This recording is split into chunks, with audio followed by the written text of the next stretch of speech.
सकल जगत में प्रेम ही सच्चा धर्म कहाए। भक्ति हृदय से जो करे भगवत कृपा पाए।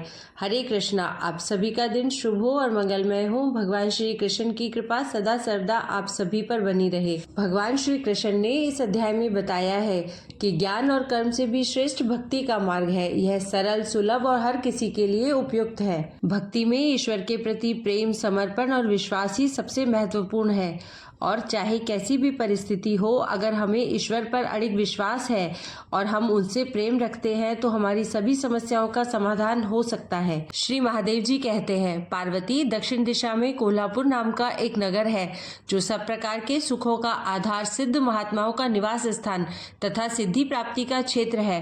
वह पराशक्ति भगवती लक्ष्मी की प्रधान पीठ है। संपूर्ण देवता उसका सेवन करते हैं। वह पुराण प्रसिद्ध तीर्थ, भोग और मोक्ष प्रदान करने वाला है।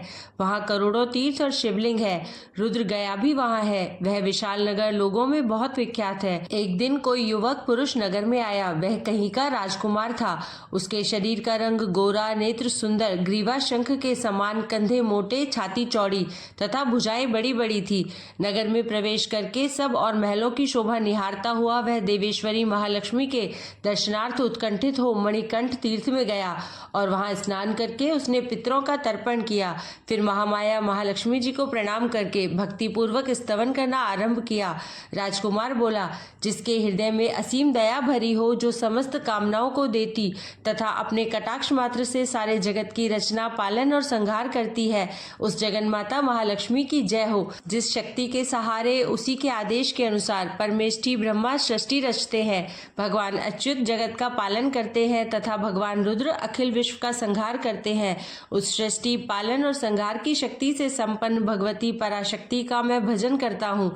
कमले योगी जन तुम्हारे चरण कमलों का चिंतन करते रहते हैं। कमलालये, तुम अपनी स्वाभाविक सत्ता से ही हमारे समस्त इंद्रिय गोचर विषयों को जानती हो। तुम ही कल्पनाओं के समूह को तथा उसका संकल्प करने वाले मन को उत्पन्न करती हो। इच्छा शक्ति, ज्ञान शक्ति और क्रिया शक्ति, ये सब तुम्हारे ही रूप है। तुम परासंचित अर्थात परम ज्ञान रूपिणी हो। तुम्हारा स्वरूप निष्काम, निर्मल, नित्य, निराकार, निरंजन, अंत रहित, आतंक शून्य, आलंबहीन तथा निरामय है। देवी, तुम्हारी महिमा का वर्णन करने में कौन समर्थ हो सकता है, जो षट चक्रों का भेदन करके अंतःकरण के 12 स्थानों में विहार करती है। अनाहत, ध्वनि, बिंदु, नाद और कला, ये सब जिसके रूप है, उस माता महालक्ष्मी को मैं प्रणाम करता हूँ। माता, तुम अपने मुख रूपी पूर्ण चंद्रमा से प्रकट होने वाली अमृत राशि को बहाया करती हो। तुम ही परा, पश्यंती, मध्यमा और वैखरी नामक वाणी हो। मैं तुम्हें नमस्कार करता हूँ। देवी, तुम जगत की रक्षा के लिए अनेक रूप धारण किया करती हो। अंबिके, तुम ही ब्राह्मी, वैष्णवी तथा माहेश्वरी शक्ति हो।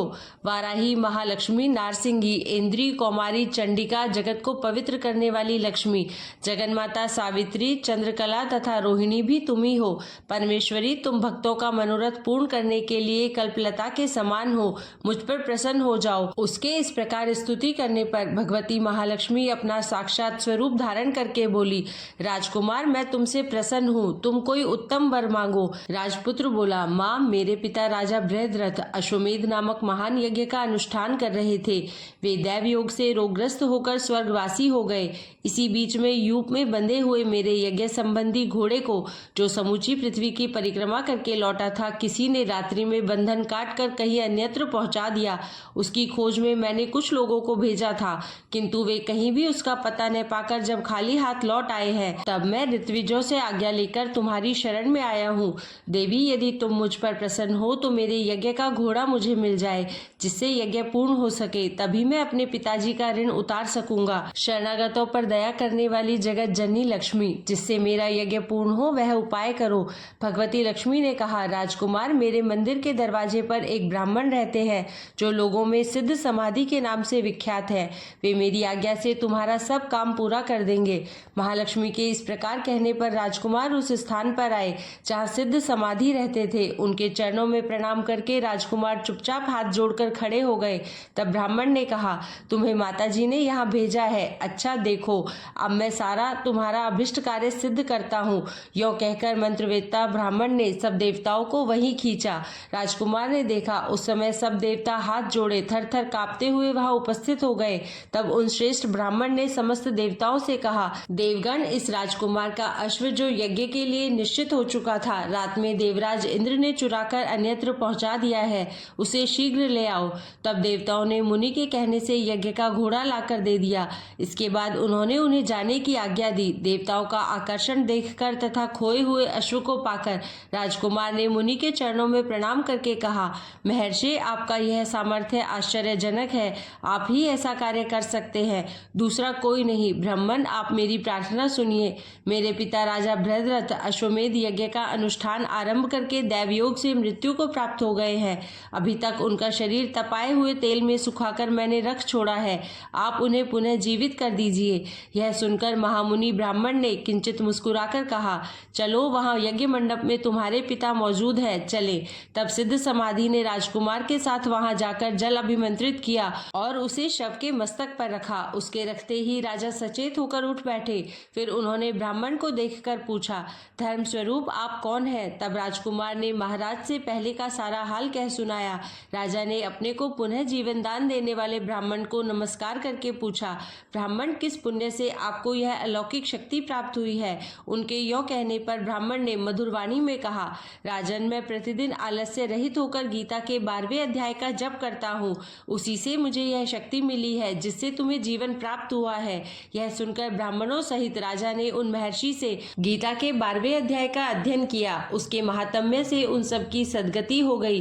दूसरे दूसरे जीव भी उसके पाठ से परम मोक्ष को प्राप्त हो चुके हैं। आइए अब श्रवण करते हैं अध्याय 12 में भगवान श्री कृष्ण द्वारा अर्जुन को दिए गए ज्ञान का। अर्जुन बोले, जो अनन्य प्रेमी भक्तजन पूर्वोक्त प्रकार निरंतर आपके भजन ध्यान में लगे रहकर आप सगुण रूप परमेश्वर को और दूसरे जो केवल अविनाशी सच्चिदानंद घन निराकार ब्रह्म को ही अति श्रेष्ठ भाव से भजते हैं, उन दोनों प्रकार के उपासकों में अति उत्तम योगवेत्ता कौन है?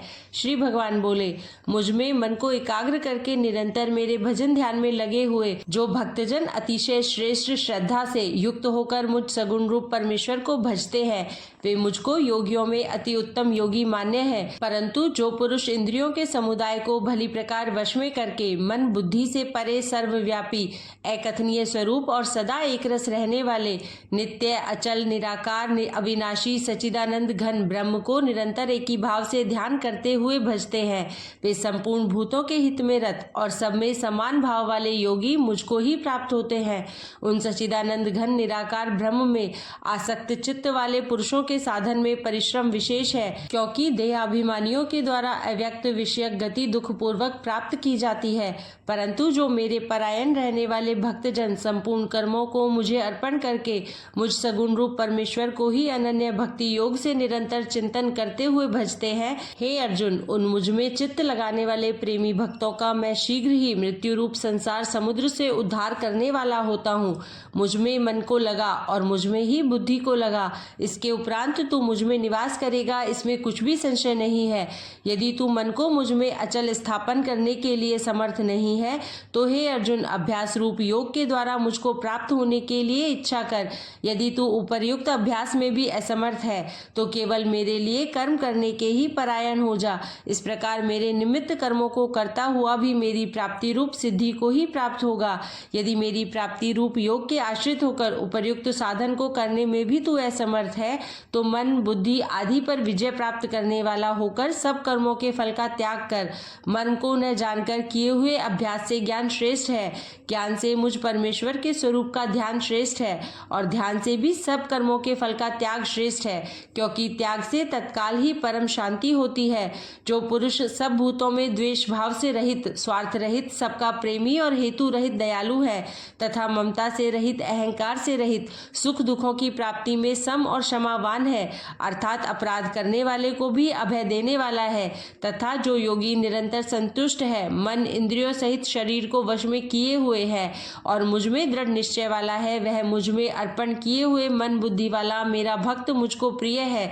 जिससे कोई भी जीव उद्वेग को प्राप्त नहीं होता और जो स्वयं भी किसी जीव से उद्वेग को प्राप्त नहीं होता, तथा जो हर्ष, अमर्ष, भय और उद्वेग आदि से रहित है, वह भक्त मुझको प्रिय है। जो पुरुष आकांक्षा से रहित, बाहर भीतर से शुद्ध, चतुर, पक्षपात से रहित और दुखों से छूटा हुआ है, वह सब आरंभों का त्यागी मेरा भक्त मुझको प्रिय है। जो न कभी हर्षित होता है, न द्वेष करता है, न शोक करता है, न कामना करता है, तथा जो शुभ और अशुभ संपूर्ण कर्मों का त्यागी है, वह भक्ति युक्त पुरुष मुझको प्रिय है। जो शत्रु मित्र में और मान अपमान में सम है, तथा सर्दी गर्मी और सुख दुख आदि द्वंद्वों में सम है और आसक्ति से रहित है। जो निंदा स्तुति को समान समझने वाला, मननशील और जिस किसी प्रकार से भी शरीर का निर्वाह होने में सदा ही संतुष्ट है और रहने के स्थान में ममता और आसक्ति से रहित है, वह स्थिर बुद्धि भक्तिमान पुरुष मुझको प्रिय है। परंतु जो श्रद्धा युक्त पुरुष मेरे परायण होकर इस ऊपर कहे हुए धर्म में अमृत को निष्काम प्रेम भाव से सेवन करते हैं, वे भक्त मुझको अतिशय प्रिय है। इस प्रकार यह अध्याय बतलाता है कि भक्ति का मार्ग न केवल आध्यात्मिक उन्नति का मार्ग है, बल्कि यह मनुष्य को विनम्र, दयालु और शांतिपूर्ण बनाता है। श्री कृष्ण और अर्जुन संवाद में भक्ति योग नामक 12वां अध्याय यहीं समाप्त होता है। आपसे कल फिर मिलते हैं नए अध्याय के साथ। तब तक के लिए हरे कृष्णा।